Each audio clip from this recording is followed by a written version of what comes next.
late, but I am Derrick Day, and he is. I am Aaron Tomlinson. How you doing, man?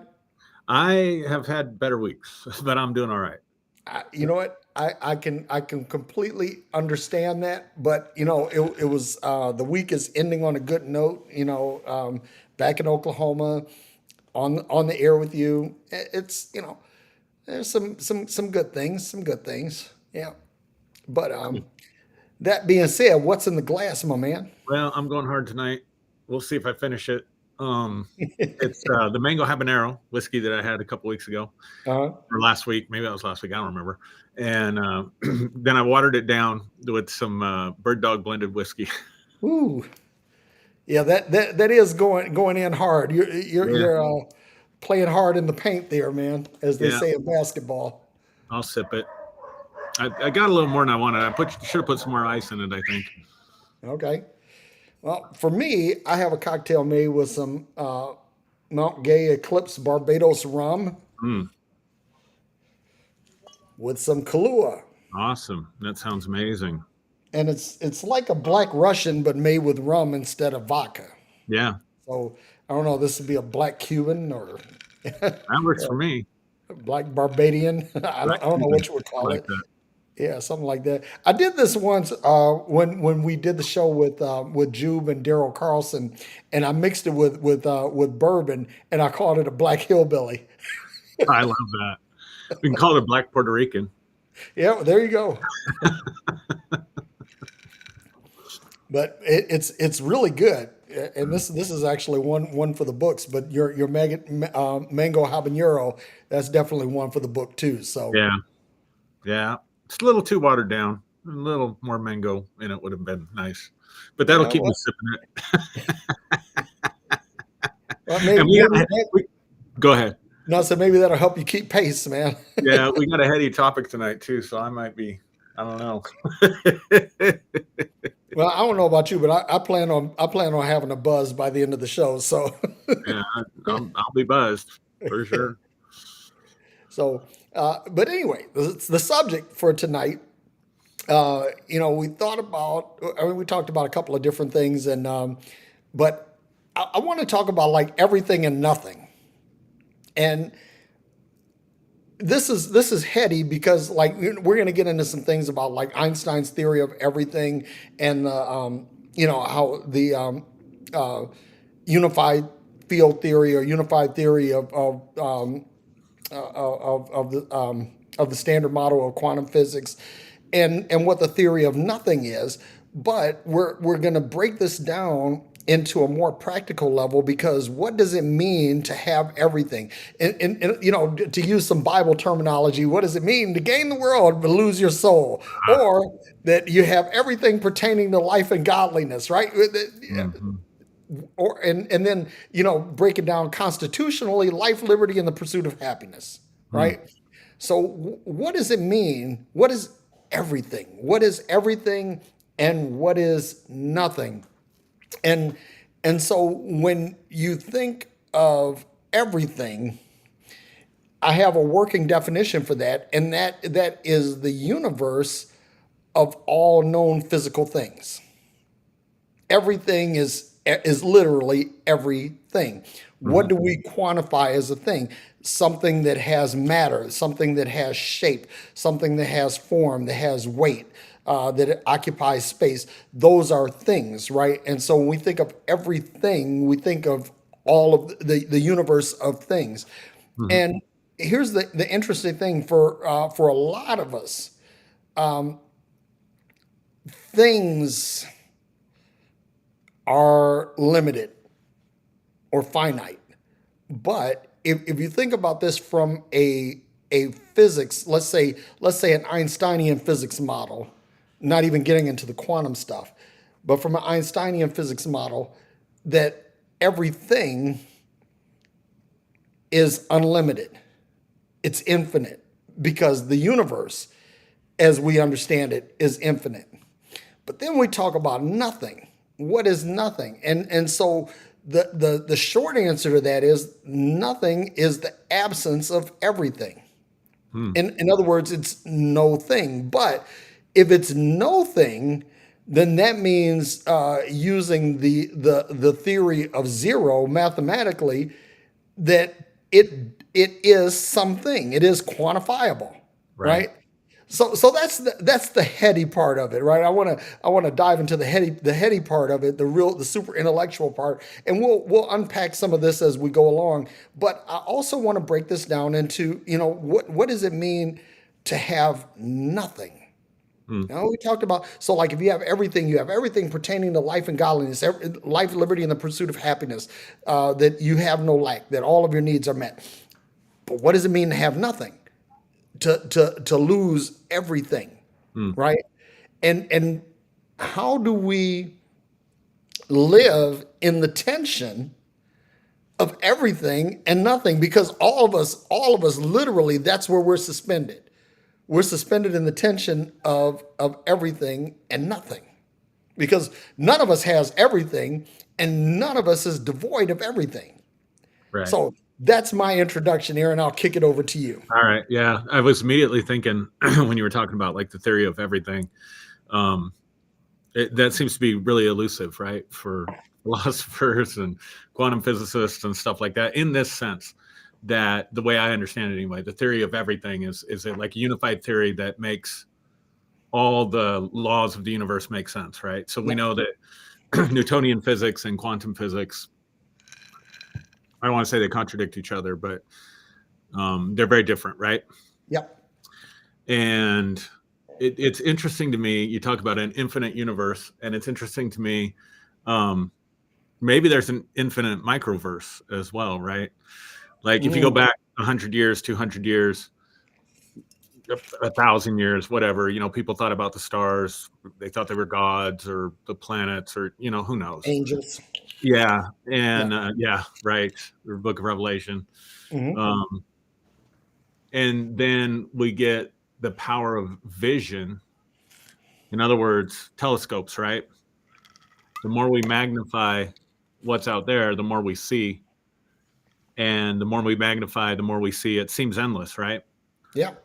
And then same principle with the microscope. You know, if you'd have told somebody living 1,000 years ago, 500 years ago, that you have microscopic living organisms all over your body, Yeah. or that Dust germs mite. cause disease or viruses, they would probably freak out. And you break things down further and further and further into the quantum level, and it seems like they keep finding stuff, right? Or at least the theory of stuff. So you wonder how far does it go in both directions, right? Yeah. And then try to unify that with the theory of everything. Yep. It's a pretty tall order. So that's how I think about that part of it. And then what immediately jumped into my mind is this thing that we can create, especially in Western culture in America, capitalism. We start thinking about things, start thinking about money, acquire the acquisition of things, the acquisition of wealth, acquisition of relationships, whatever it might be. There's always more that you could acquire, right? Yep. And we're kind of programmed, I think, by a capitalist society to pursue more. In other words, all the advertising is there to tell you what you lack and how you need this product to make your life better, right? Right. And if we're not careful, we can buy into that belief system and have a bunch of stuff. We make jokes about that's a first world problem, Yeah. you know, and there's a lot of those first world problems that we have, right? But it can start to affect your mental and emotional health because you start living from a place of lack when you really aren't at a place of lack. So I like, on the flip side of that, the other side of that coin is none of us are without nothing, right? Right. And I really believe, like, one of the things I used to preach a lot, and this has nothing to do with whether the Bible's true or false or inspired by God. It's just a practical principle from the Bible. Yeah. I love the stories of Elijah and the widow, and Elisha and the woman with oil, Yep. flour and oil, or whatever it was. Yep. In both cases, Both women are living in lack. Elijah says, "Give me something to eat," and she says, "Well, all I've got is this little cake. I got some oil and some flour. I'm gonna make a cake, and then my son and I are gonna eat it. And basically, we're gonna starve to death and die." Yeah. And he says, "Give me what you have first, and then it multiplies." Same thing with the woman, right? With the oil. What do you Yep. have in your house? That was such a powerful thing for me. What do you have in Yep. your house? Yep.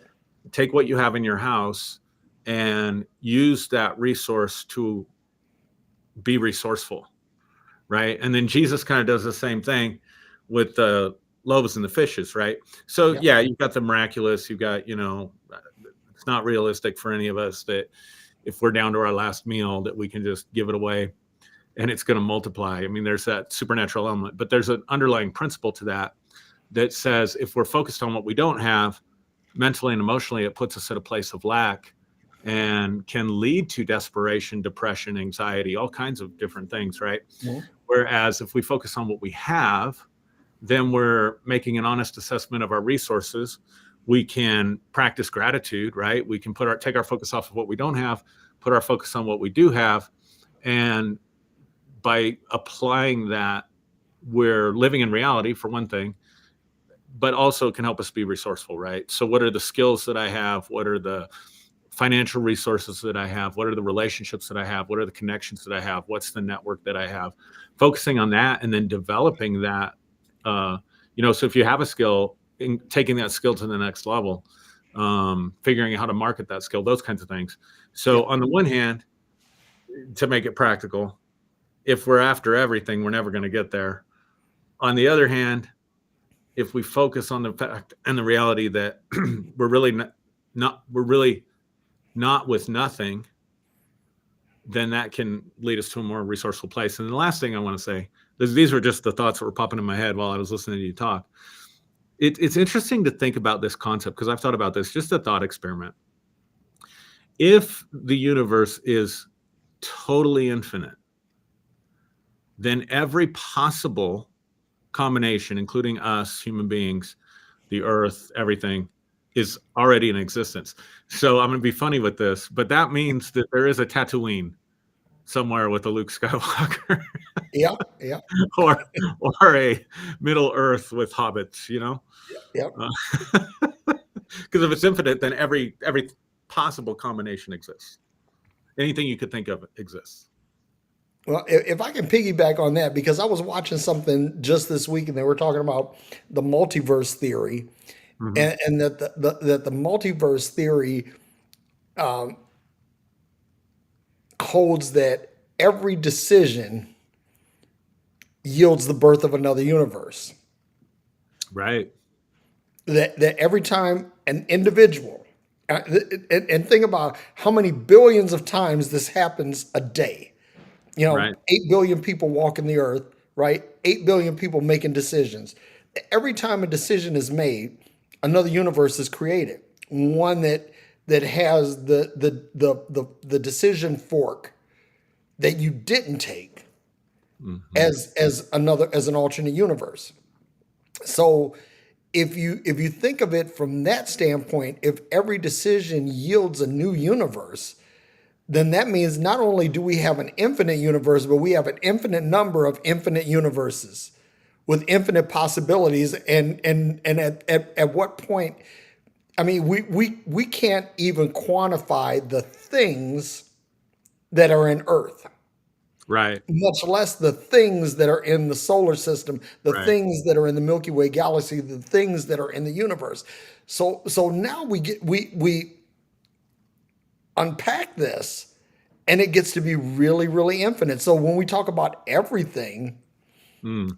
everything, if you look at it from that construct, everything is really huge.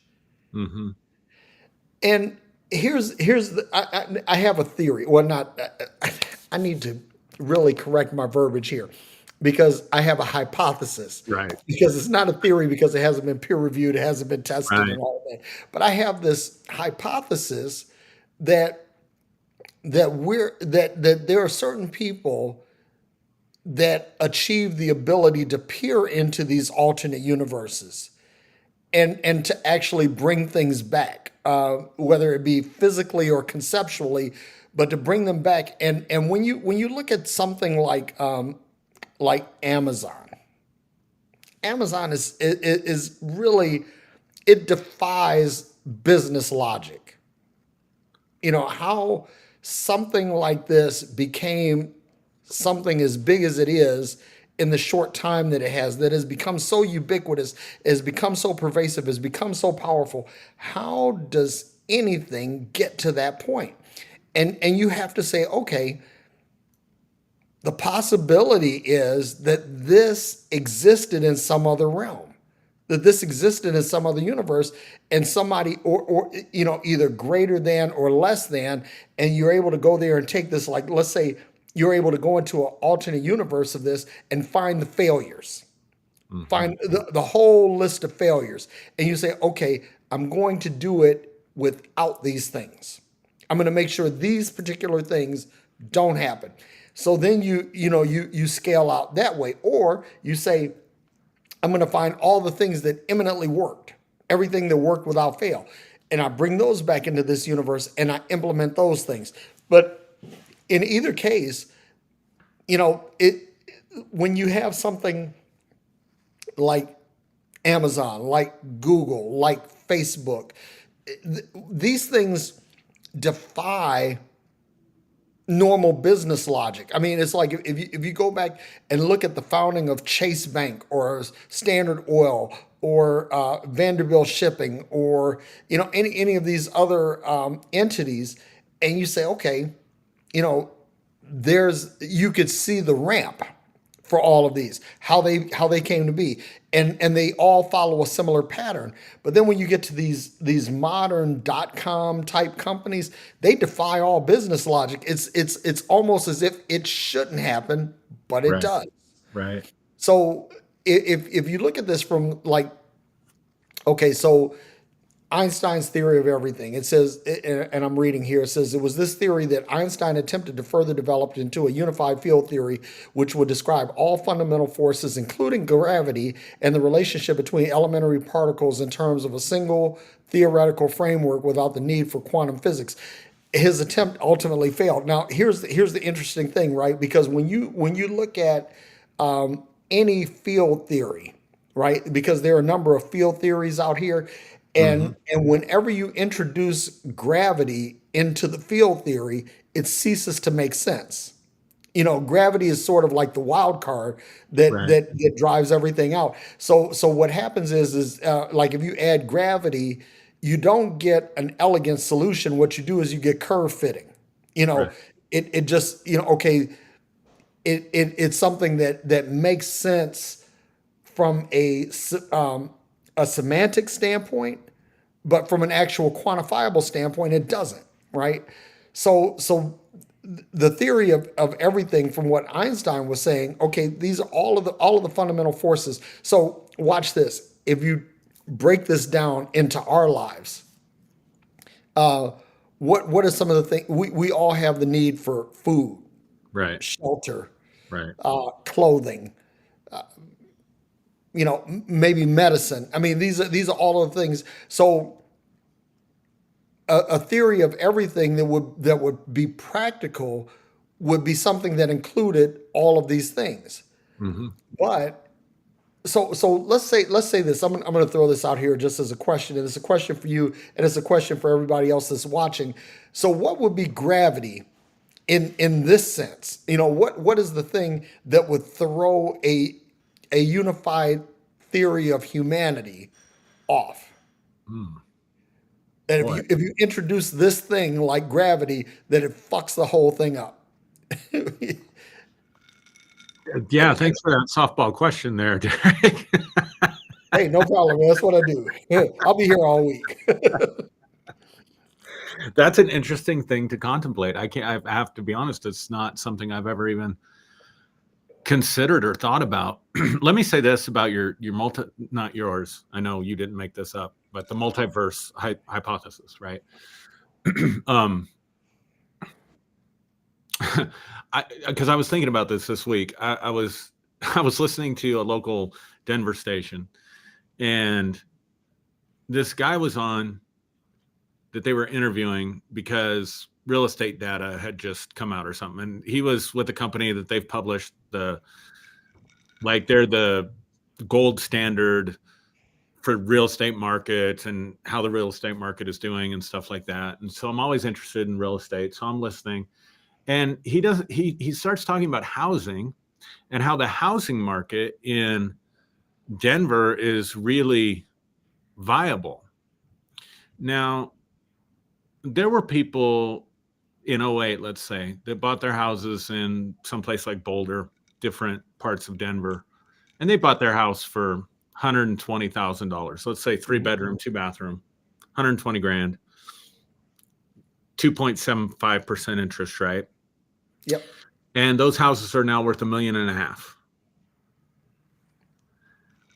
And I know from personal experience, just looking up the road in Colorado Springs, and like the further north you go on the what we call the I-25 corridor here, the more expensive housing gets, right? And just to get, I mean, it was ridiculous. Townhouses, essentially, those prefabbed development places where they're all the same. And I don't even know. I think there's more walk space in the frickin' airplane to get on and off than there is in between those housing units. And we're talking, 3-bedroom, 2-bathroom, 3 levels, 2,100 square feet. So you're talking 700 square feet per level, right? So you're not talking any really nice open spaces at all. It's just built on top of it, right? And they want $750,000, $800,000 for those things. Yeah. And so I'm sitting here listening to this guy, and I'm thinking, how in the hell is he saying the housing market is viable? Because I work with at the university. So I work with people that are trying to start in life, right? And sure, we could go out and buy something, but that's only because we have 20 years of equity and savings and that kind of stuff. You know what I mean? Yep. If we were just starting out, forget about it. And so I'm like, how in the hell is this guy saying that the housing market is, and I'm not that far off topic. I'm really not. How in the hell is this guy saying the housing market is viable in Colorado, much less Denver? And then he starts talking about how the rental market is so good and how the rental pricing compared to other years is really favorable. So if you want to get into housing, and he's just like joyful, the rental market is great. And I thought, what fucking multiverse? Like, how did I fuck up? Like, it happened somewhere 2014, 2015, Derrick. Yeah. And I'll tell you why I think this, and I'm being a little tongue in cheek here, but everything was going fine for me. You know what I mean? Yeah. And in 2015, one of my highlights was the Denver Broncos win another Super Bowl. Everybody knows I'm a huge Bronco fan, right? Yep. But I remember watching this Super Bowl, and I'm sitting there looking at this thing, and I'm saying, wait a second here. John Elway, who was the quarterback that took us to the other Super Bowls in the 80s, right? And won the 2 in the 90s, is the general manager. Yep. Gary Kubiak, who was Elway's career-long backup quarterback, is the quarterback coach. He's the head coach. Right. And Wade Phillips, who coached the Broncos in the 90s, is the defensive coordinator. Yep. And Peyton fucking Manning, who destroyed us through all the Shanahan years, like killed our dreams. Every year we'd make it to the playoffs, and then Manning would just fuck us up, Trade for Champ Bailey. Oh, this is gonna fix this problem. Nah, fuck. The only coach that has a winning record against Belichick and Brady is Mike Shanahan with the Broncos. Really? Yeah. Really? Wow. And I think up until the last, few years, because Brady played forever, but I think up until, definitely those Manning years, the Broncos were the only team that Brady didn't have a winning record against. And so you see what I'm saying? So I'm sitting there thinking in 2015, I fell into some fucking weird shit. This is you fell off into another multiverse. This is just weird. Like, you could have never imagined this, right? And then being a football fan, the only thing I really knew about Donald Trump, because I never watched any of his bullshit programs on TV or anything, was that he fucked up the USFL, which I really liked. I Yeah. liked the USFL. It was a nice medium between college football and the professional NFL football, right? Yep. I loved it. And then he owns the New Jersey Generals, and he just, in my opinion, totally tanks the league. That's the only thing I remember Trump for. And a few months later, or a year later, whatever, the motherfucker is like, and I keep thinking he's supposed to be Hillary Clinton's Ross Perot. Exactly. Yeah. He's supposed to be Hillary Clinton's Ross Perot. That's what this is about. He's going to Yep. not get the nomination. And then I thought he's trying not to get the nomination because he would state the stuff that would just, I mean, do you remember the days? I'm totally off topic. I'm totally off topic, and I've only had a little bit. Do you remember when Howard Dean let out a yelp? Yeah. He channeled his inner Dead Poet Society and let out a mighty yelp. Yeah. That was it for him. It was over for him. Gary Hart, right? But he got a picture with a girl in a bikini or something, and it was over for him. Yeah. And this guy just keeps He getting more survives the worst. He gets more popular. And so I'm still wondering if there wasn't some kind of backroom deal with the Clintons and Trump to be Ross Perot for Hillary. Mm-hmm. And he kept trying. It went sideways. It went sideways. But you know what? Let me say this, right? I'm totally off topic. No, this is completely on point, and I'm going to tell you why. Because I had the same theory or the same hypothesis that Trump was never intended to win. He was intended to be a spoiler to steal votes from the Republicans, right? Mm-hmm. And that worked up to a point. But I think that like I always talk about like Obama's 2 terms, right? Mm-hmm. Mm-hmm. Obama's 2 terms can be traced back to 2 guys, David Plouffe and David Axelrod. Which Plouffe I know personally. Axelrod, I've met him, but I don't know him. Mm-hmm. But these 2 guys, they figured it out. They figured out how to win a presidential election using social media, using the internet, and all of that. Yeah. Obama was a plug and play candidate. In other words, anybody, if they had been running Hillary's campaign, Hillary would have won.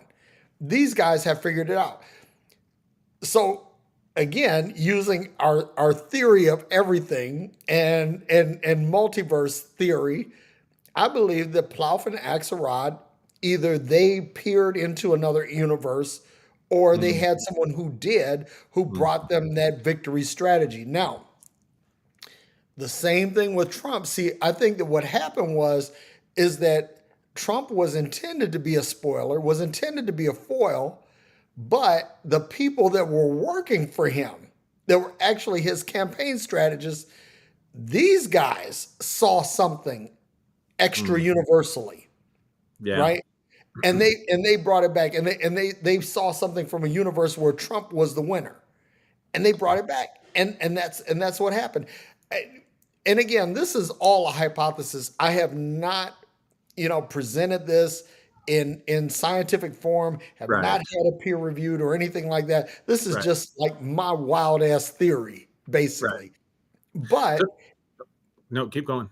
In the context of what you're saying, I think this makes perfect sense. I mean, how else? Because when I look at Trump, right? So you talked about Howard Dean, right? Yeah. Howard Dean was the front runner for the Democrat Party. Right. He should have won. Gary Hart had everything going for him. He's tall, he's good looking, he's Ivy League educated, he has the sonorous voice, everything, every fucking thing, and he winds up getting undone by, again, pictures of him and Donna Rice on some boat. Right. That's right. Donna Rice. That was her. Yeah. So how is it that, that these guys get derailed? Or let's go back even further, right? Hubert Humphrey, Hubert Humphrey, even though he was the dark horse candidate, he was Robert Kennedy's stand-in, he manages to lose to fucking Nixon. How does that happen? Right? And so you look at all of these people and you say, okay, these are people that should have won. Or when you look at who was it that ran against Truman? Oh, Thomas Dewey in 1948, right? The headlines were Dewey defeats Truman. You know that they had, and they predicted it wrong. Hmm. How is it that somebody like Trump, who does everything wrong, you know, Yeah. going in on Gold Star families, grab them by the pussy, all of that, right? Yeah. How because somebody, and again, this is my multiverse hypothesis, you know, being unfolded in real time because somebody had to see something somewhere in a universe where this guy won, and they figured it out. I mean, because if you think about it, if you look at it by the numbers, by everything that we know about politics, everything that we know about social studies, everything that we know about social media, everything that we know, all of this, or standard media, he shouldn't have won, and Right. yet here we are. Right. I mean, it's like basically Hillary should have whitewashed him, pun intended. Right. Right. Yeah. I don't know. I'm still trying to figure out what I did to jump tracks. No, no, but it Back in all 2014. makes sense. I'm It, like it trying to it figure out. all works together. And the whole thing about the Denver Broncos, let me say this about that, right? Because the Denver Broncos winning that Super Bowl with Manning was a perfect storm. It's like John Elway, who had been a two-time Super Bowl champion, but had been a two-time Super Bowl loser. Oh, three times. Okay, thank you for the correction. Three-time Super Bowl loser, two-time Super Bowl winner. Gary Kubiak, who was Elway's backup, he's the head coach, and all of these things, and then you get Peyton Manning, who basically owned the Broncos when he played for the Colts, and all of this comes together in this perfect storm. Who predicts that? Yeah. How did this come about? Yeah. And I think that it's someone with an understanding of the theory of everything and nothing. Yeah. Yeah. So let me redirect the question though. What do you think is the gravity in humanity when it comes to humanity? You must have thought about that a little bit. You know what? You know what I think it is, Aaron? I think it is the elementary components of love. It's empathy and compassion. Mhm. That when you throw empathy and compassion in with all of humanity's needs, that is the gravity that ruins the unified field theory of humanity. Mhm. And and so when we talk about a unified theory, a unified field theory of humanity, in conjunction with the unified field theory of quantum physics and physics and Einsteinian or Newtonian physics, that where gravity, fucks up everything in physics, empathy and compassion fuck it up for humanity. And I think that the unified theory that would that when somebody figures out how to make humanity work, in a existential or operating sense, that empathy and compassion have to be a part of this. They have to be a part of this. I think about things like when we talk. Somebody had, I think it was Robert Reich that said this. That basic, or no, it was Noam Chomsky that actually said this. That the thing that helps socialist ideas go from concept to reality is the concept of solidarity, right? And solidarity, we think of solidarity in terms of unions, but what solidarity really entails is I consider the well-being of someone else. Yeah. And and again, when we talk about like the unified theory, okay, we talk about you know, health, wealth, housing, clothing, you know, those things. What what would solidarity look like in each of these cases? Well, solidarity in these cases would have to entail some empathy and compassion. In other words, that I have the desire to walk in the shoes of another, and that I actually genuinely give a fuck about others. So watch this. Let's turn the clock back to, what is this, 1936, 1937, I think, somewhere around there. Social Security, right? The reason why Social Security came into being is that there were older people that were driven into destitution by the capitalist machinery. That when they finished their useful labor, they had nothing. You know, there was no savings, there was no retirement, there was no pension, none of that. So FDR, in the proposition of Social Security, was saying, okay, we do need to have consideration for these people who have given so much of themselves for our global security and prosperity. And it was a thing that at the time, and I think it was kind of a perfect storm coming out of the Depression and everything, that people were saying, okay, maybe this is something that we need to do to safeguard our elders. And so we have Social Security. But if we were to take that and extrapolate that, so we did that in the war against poverty with Medicare and Medicaid in the 60s, right? But in the prior to Nixon being elected, the big thing was a universal basic income. That was a big thing in the late 60s, early 70s. So if we had taken Medicare and Medicaid and extrapolated that out, you know, now we're talking about universal basic income. And then we take the benefits from union labor, and we further extrapolate that into traditionally non-union realms, and we get labor packages for middle management. Okay, and on and on and on. What happened? What happened? Why didn't we get to these things? And I would say that at a certain point, somebody was able to convince people to stop caring.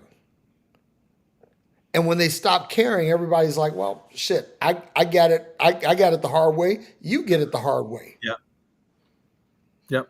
So that's my take on it. So let me share a story that it's a simple story, but it was so impactful for me. So let me preface this, because I think you're right when you're saying empathy and compassion. So I have two great fears in life, like the big ones. I'm afraid of heights, and I've done everything possible to expose myself to heights. I mean, crazy shit. Yeah. To try to just shaking and trembling, but I'm going to do the same way because I'm determined to overcome this fear, right? And finally, I just gave up. I was like, you know what? This is just stupid. I don't like them. I'm going to avoid them as much as possible. Tell you a funny story. We were at Park City, Utah in 2019 for the 4th of July, and they have an alpine slide, right? Mm-hmm. And you have to take the chairlifts up to the alpine slide. And I like to ski, but I almost got to where I didn't want to go skiing anymore. I'm not going to do it now for sure, but because I just didn't like the chairlifts, man. I just didn't like them at all, right? Yeah. And Elijah's, I don't know, how old is he at the time? That was what, 5 years ago. So he's 9. And he's 9. And he always, as a baby, he was moving. I mean, he's constantly in motion, constantly in motion. And so whenever we went up to go down the alpine slide, he and his mom are in one, chairlift, and Josiah and I are in the other. And I'm watching him, and he's just moving, and he's looking all over the place. And I'm like, dude, would you just freaking sit still? Like, But at fuck. least he had his mom there, and he had the bar down, right? So I'm like, Yeah. okay, just chill out. This is just your fears. So we come down off the alpine slide, and that dude takes off, and he wants to know if he can go on the slide again. And so I'm like, sure. So he takes off ahead of us, and he gets in line, and he hops on the chairlift by himself. And the guys, helping him on the chairlift, they don't bring the bar down or nothing. So there he goes, and I'm watching him, and I'm like, oh my God, he's going to plunge to his death. There's not even snow down there that might brace him from the impact, I freaked out. Anyway, just a funny story. But my second greatest fear is snakes. Actually, that's when I realized I needed to let him grow up. That's when I realized, okay, I'm being too much of a helicopter dad, because he got up there and he negotiated his way down just fine. But snakes, I hate snakes worse than Indiana Jones. Hate them. I don't care if it's a garden snake. I don't care if it's a little worm-like snake. I don't care if it's a ball python that's somebody's pet. I don't want any part of any of them at all. None. Zero. Zilch. Nada. And I've never even tried to overcome that fear, right? And so every spring we have under my porch, because I have a walkout basement, and I'll go out during spring and I'll just sit and kind of enjoy the weather. And there's two birds that I was watching one summer build a nest, and I was going through a really difficult time. And that was my therapy, was going outside and watching these birds and just being fascinated at how hard they work just to reproduce, right? Mm. So they have their little baby chicks, and I'm developing an emotional attachment to these birds, right? And I go out one evening just before dusk, and I'm sitting on my chair, and I look up at the nest, and there is a bull snake, a giant bull snake, that had made its way up our patio door. Yeah. And literally, while I'm watching, it has its mouth ready to come down on those chicks. And Mama Bird and Papa Bird, I know they're going nuts, right? Yeah. They're helplessly watching this. And I'm standing on my chair screaming like a little girl.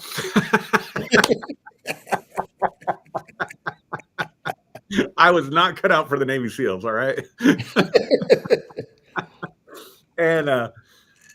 And so I think Julie came down, because she has no fear of snakes whatsoever. She's like, what?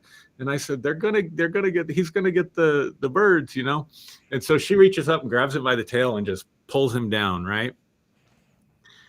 And I think he got one of the chicks. I think there were 4, and I think he got one of them. And I thought, that damn snake, like, where's the shovel? I'm going to kill that snake. Like, he came after my family. You know what I mean? Yeah. But here's the profound realization. There is no good or evil except through our perception in nature, at least. Because that's a bad day for that baby chick. And that's a bad day for the mom and dad birds. And it's a bad day for me, because I'm having empathy for the birds and I'm afraid of snakes. But that's a good day for that snake, right? He ate that day.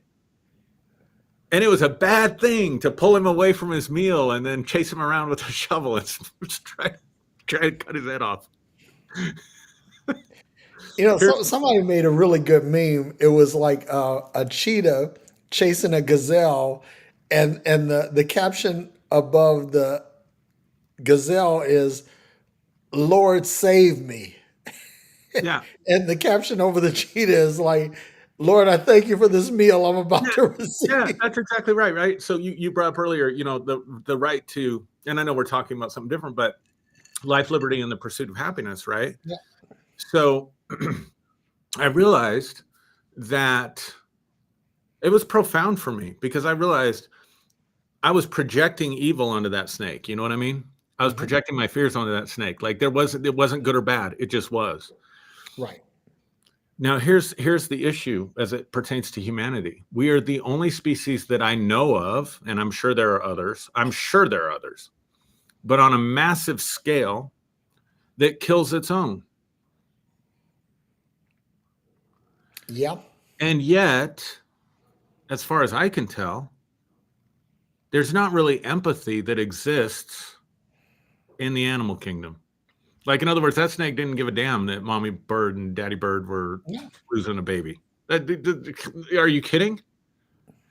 And so it's interesting that we seem to lack this empathy, and yet many of us are possessed with empathy, right? Yeah. And that seems to be like the gravity or the game changer. That seems to be what sets us apart from the rest of the animal kingdom, as far as I know, Hmm. is that capacity for empathy and compassion. And I believe, from my personal experience, that empathy and compassion is the most powerful healing force on the planet. I Yeah. believe people can heal mentally and emotionally, not because they have some great medication or because they have some great therapeutic intervention. They can just heal mentally and emotionally from being in a loving presence, a warm presence, a compassionate presence, an empathetic presence. I believe people can heal physically Hmm. uh, with that as well, and Yep. that's been my experience. Um, so it's a weird thing to think about, this thing called empathy and compassion, that we seem to, when you take that away, in other words, like, it surprises me. I didn't know that basic income was on the table at all, Yeah. ever. Yep. Um, you take that away, which it seems like we've done. There's people that want to get rid of Social Security, Hmm. and you brought up this thing. Well, I had to work hard to get it. You need to work hard to get it. Well, now we're Yep. back to survival of the fittest. We're back to social Darwinism. You know, Yep. and yet we're competing with ourselves and consuming ourselves and killing ourselves. Yep. It's an interesting thing to contemplate. I mean, if you think about that, like in public education, I remember when I was a Republican, I was like all about school vouchers. Uh-huh. That was a big thing for me because I thought about myself growing up in inner city Detroit. And I said, man, if my mother had school choice, if she had the choice of where to send me for school, I would have turned out a lot better. But then I think about this, I say, okay, that may have worked out for me, and it may have worked out for my mom, it may have worked out for my brother and sister, but would it have worked out for everyone else? And I would say no, it would have left a lot of people that I know behind. That they Mm. wouldn't have had the level of education that we had.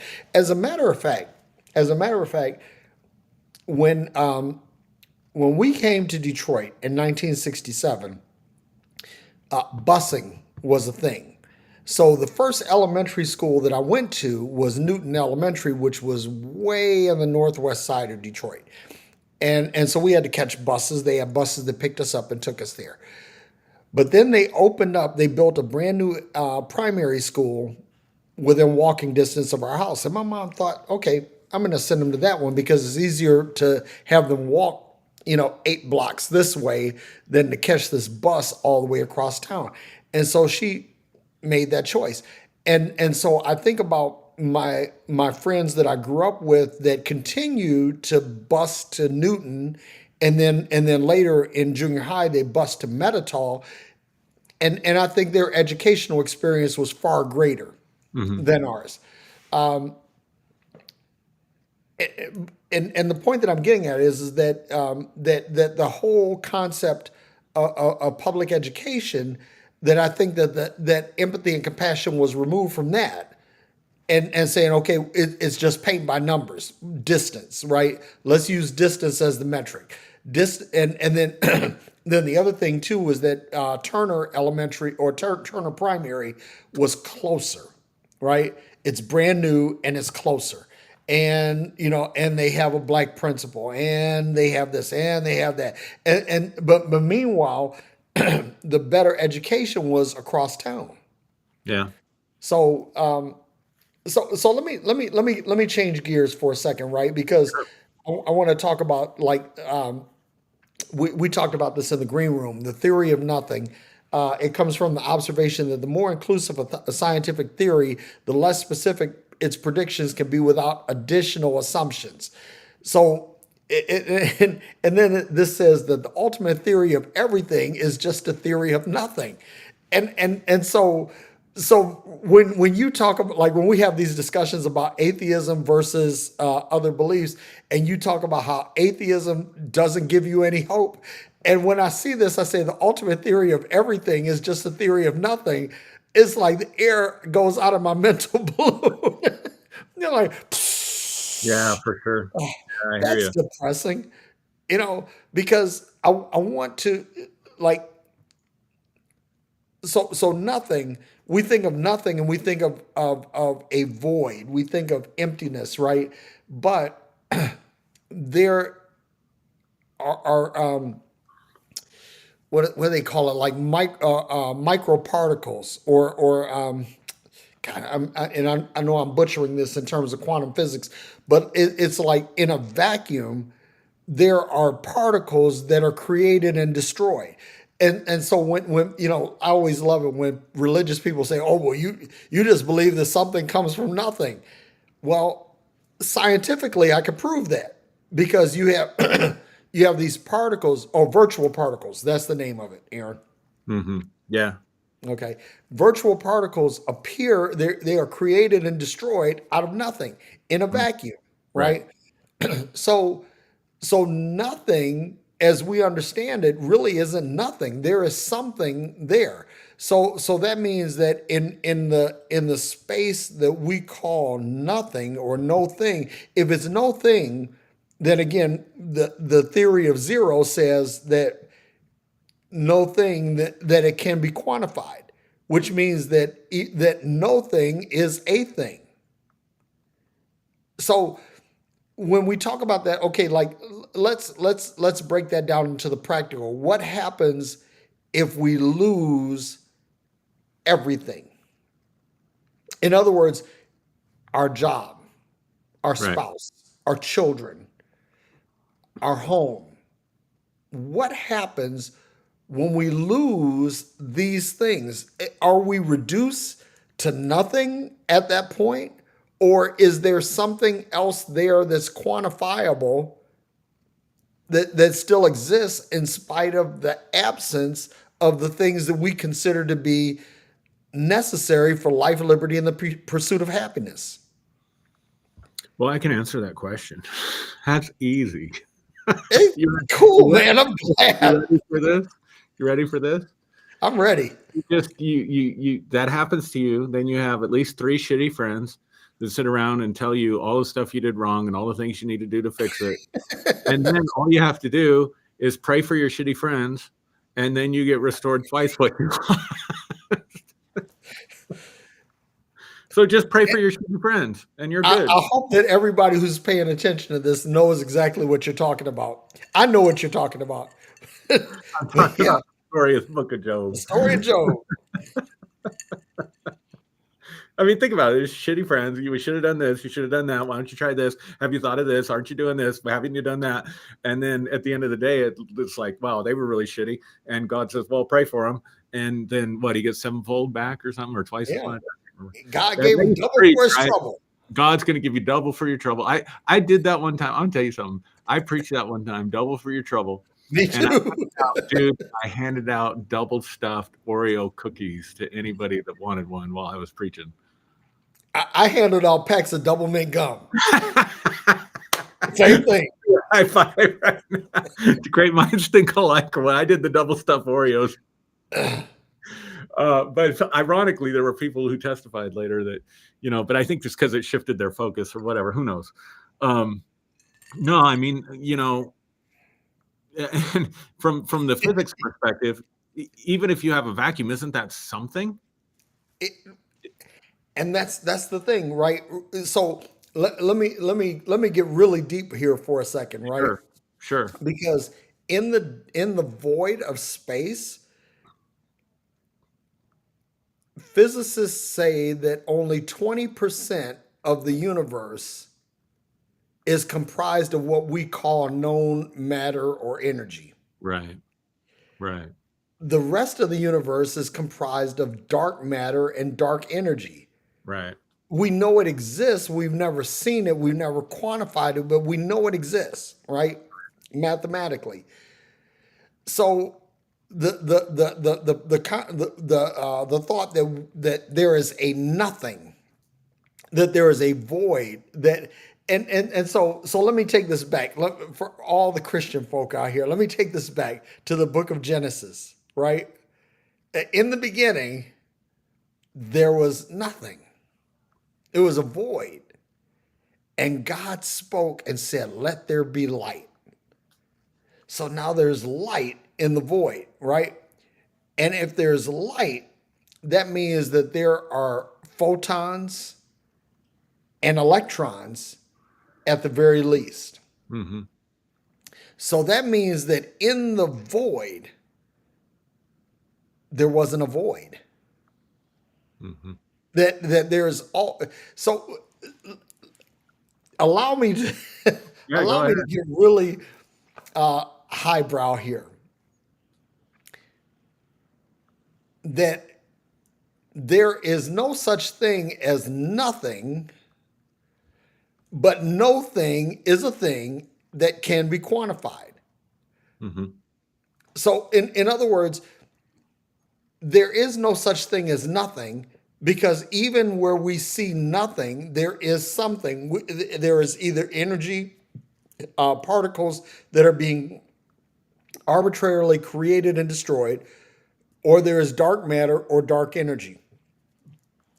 So that means that the whole concept of nothing simply cannot be, right? Mm-hmm. But this void that we perceive and we call it nothing is really no thing, which is some form of zero, which means that it does exist. So I guess where I'm going with this is that we need to redefine our assumptions as what some or what everything is and what nothing is, because as long as we have breath, that we have something, Mm-hmm. even if that something is no thing, that no thing is quantifiable.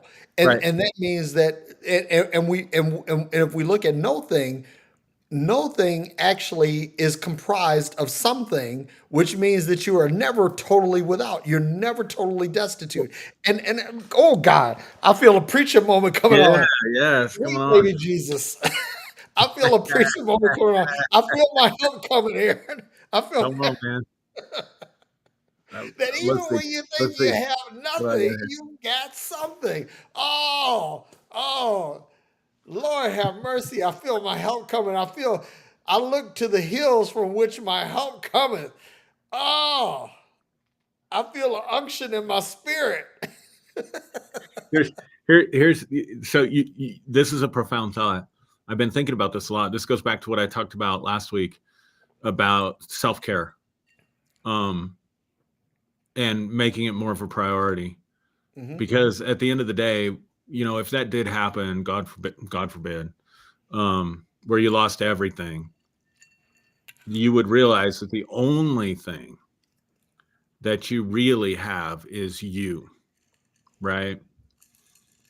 Uh, and so therefore it just makes sense. This is why I think we're crazy. Like, again, going back to what we talked about last week, like we will sacrifice so much for other people and relationships and Mhm. jobs and the acquisition of things and whatever else, and not even think about the toll it might be taking on us ourselves, in terms of our sense of well-being and stuff like that. So if you strip everything away, just like you said, you're still left with you. Yeah. And at the end of the day, I mean, we were born, I'm going to quote the book of Job, naked I came from my mother's womb and naked I shall return, which is a statement of reincarnation, by the way. I'll let people think about that. Yeah, Naked I came from exactly. my mother's womb, naked I shall return. Um, but we have to face those events. Death for sure is a solo journey. Um, And I just don't think we think about that enough. I don't think we take care of ourselves well enough.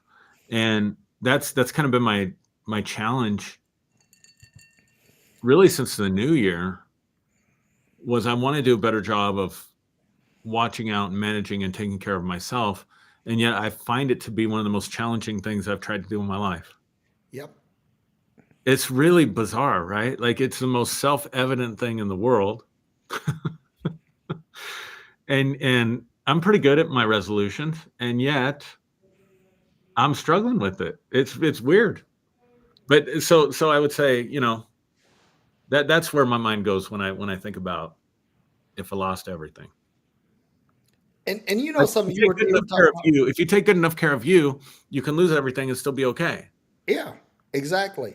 And so I want to say this because like you were talking about fears, right?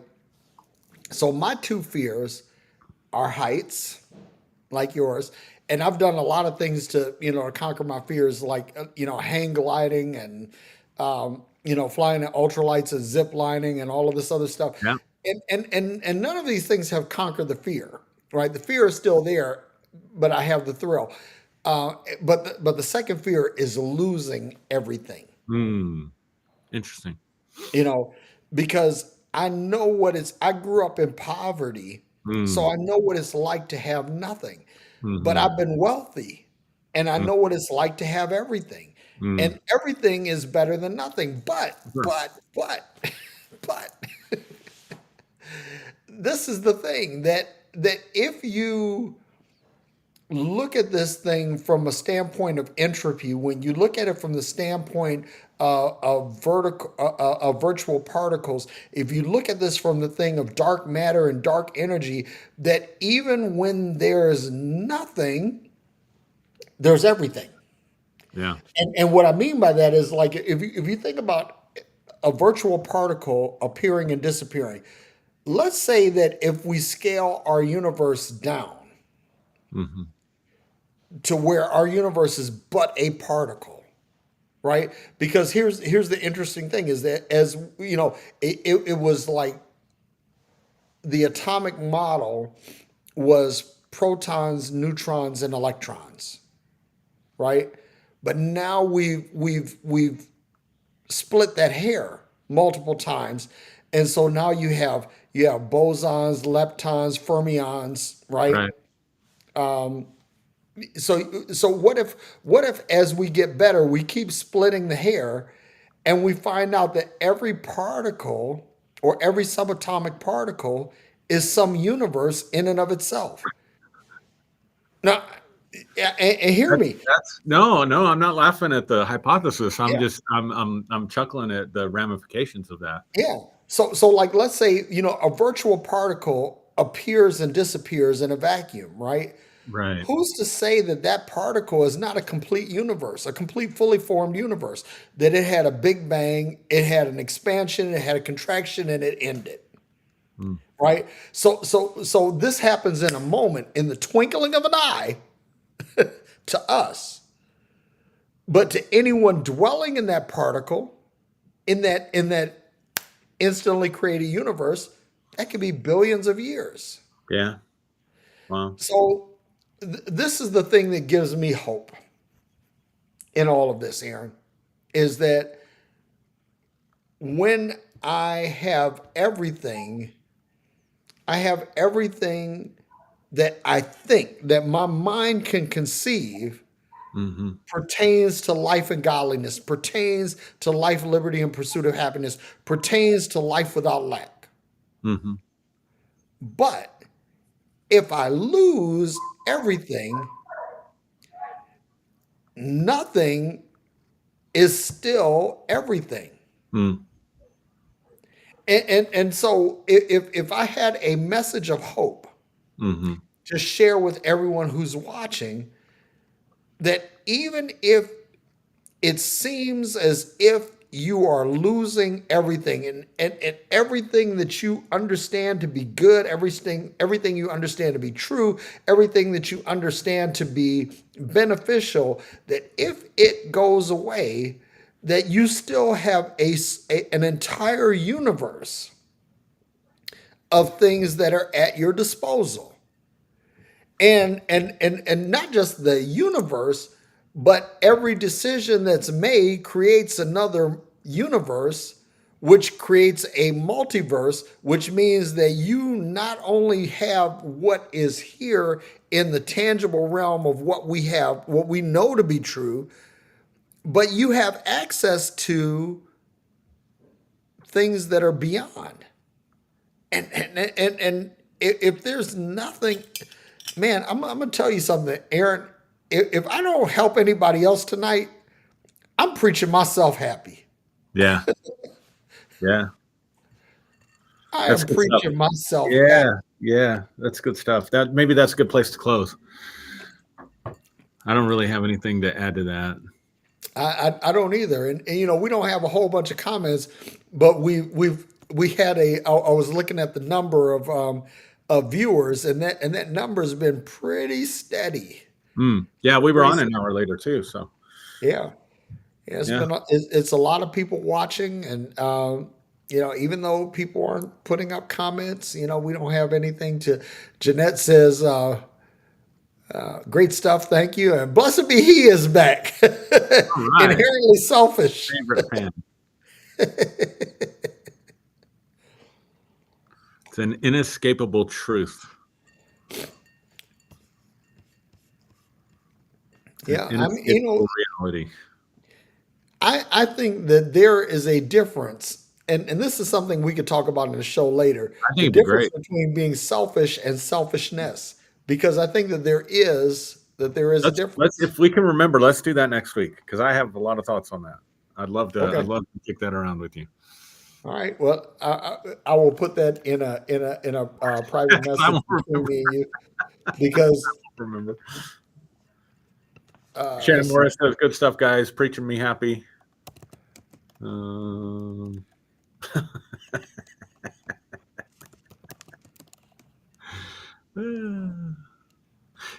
Blessed be He keeps saying like uh, 1,000 times now, purify yourself.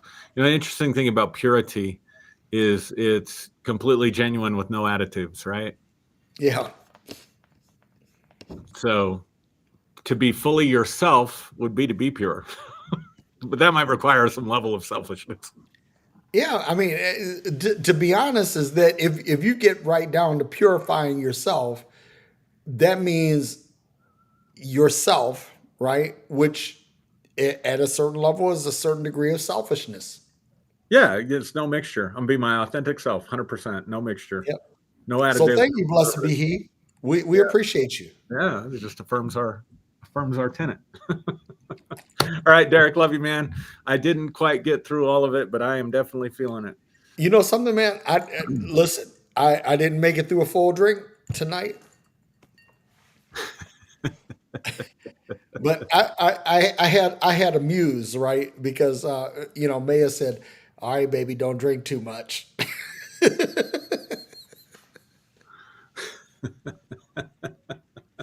So she's watching. She's watching. Ah, Blessed be He says, "You're still in your sin. Purify yourself. Stop being selfish." yep, Listen, if you purify yourself, blessed be He, you are actually operating in selfishness. yep. By So definition of purity. there you go. Hey, everybody, thanks for watching. Love you guys. All right. Thanks for coming to our TED Talk. And Derrick, love you, man. Appreciate the time. Love you too, man. Talk to you in a few. All right, sounds good. All right. Later.